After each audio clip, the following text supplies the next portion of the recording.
Sometimes the most profound wisdom doesn't come from a textbook or some famous guru. It comes from a room full of people just sharing their stories. Today, we're going to dive into the powerful insights from a live poetry session, a really raw, heartfelt conversation about what it actually takes to create, to overcome, and to just move forward in life. So let's explore the key lessons from their incredible journey. And really, the whole session, it all kind of orbited around this one core idea, captured perfectly in a poem they shared called Work of Art. It gets at this idea that our creative sparks, all those things that are currently unseen in our minds, they don't just magically pop into the world. Nope. They're made possible by one simple and sometimes difficult thing, doing the work. So, what does this work actually look like? Well, what the session revealed is that it's not about you just struggling alone in a room. It's more like a partnership, a co-creation between that spark of inspiration and our own tangible action.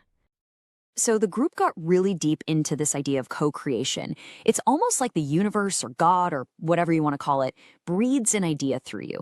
But, and this is the important part, that's only half the equation.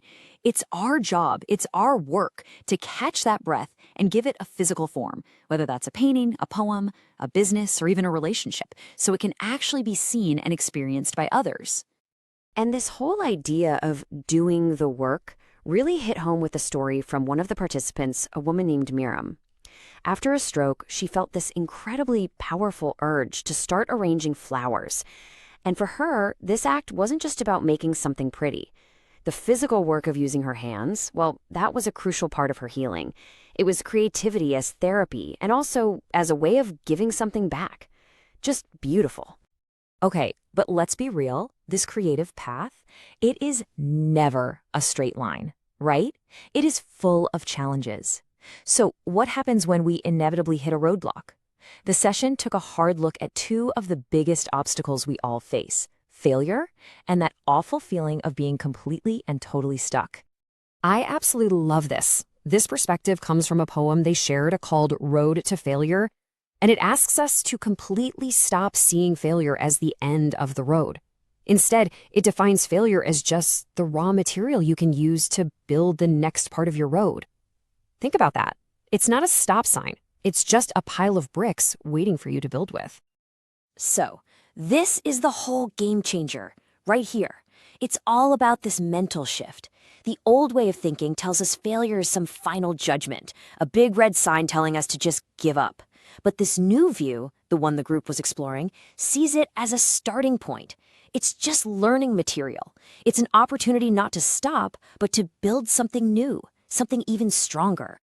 But, a single failure, that's one thing. What about when it's not a single event? What about that deeper feeling of stagnation, that sense that you're just going around and around in circles, living the same frustrating day over and over again? Well, the conversation turned to address that exact feeling. And believe it or not, a poem called Stuck actually laid out a 4-step path to get out of that rut. And it doesn't start with some huge, complicated plan. It all starts with just being here, right now, in this moment. The idea is that the answer isn't out there somewhere in the future. It's right here in what this present moment is asking of you. Is it asking you to be gentle with yourself or to speak up? Listening to that, that's the first step to a whole new way of seeing and being. And, so often the real reason we're stuck, it's because we're dragging the past around with us like a ball and chain. So the next theme from the session explored this head-on. The idea that finding a new way forward means you have to deal with what's behind you. Wow, this is a really stark metaphor from a poem called The Dead, but it is so powerful. It basically frames the unhelpful past, old habits, old grudges, old stories we tell ourselves, as something that needs to be buried. Because if we don't, it just starts to decay in our present, and it makes life unbearable for the person we are today. And this isn't just an abstract idea. It was brought home by this really vulnerable story from a participant named Jane. After many years, her own kids had to tell her, "Mommy, stop telling us that you're a widow. Move on." It's a loving but really direct reminder of how we can get so attached to our past identities that we completely forget to live the life that's right here in front of us. The group also took on another big piece of baggage from the past, disappointment. And the way they defined it is just brilliant.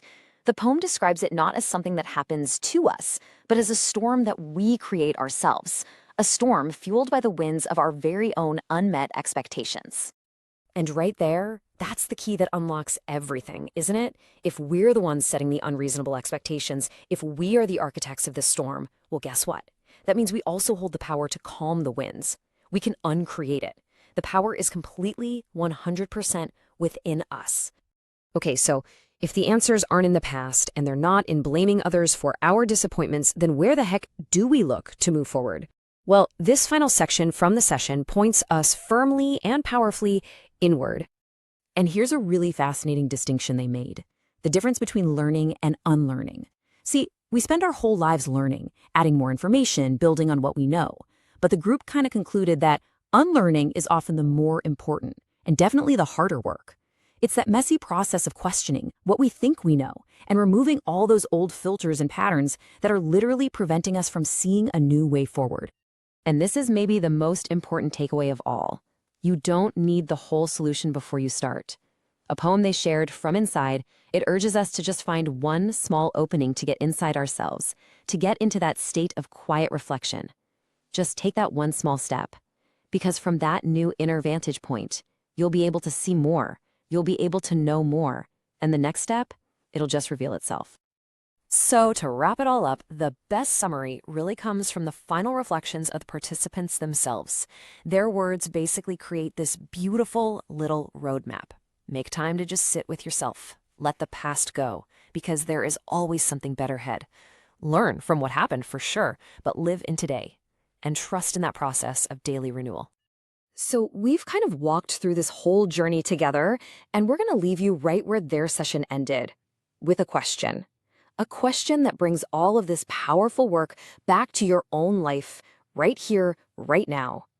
The answer isn't out there somewhere. It's right here, in this moment. What is it telling you?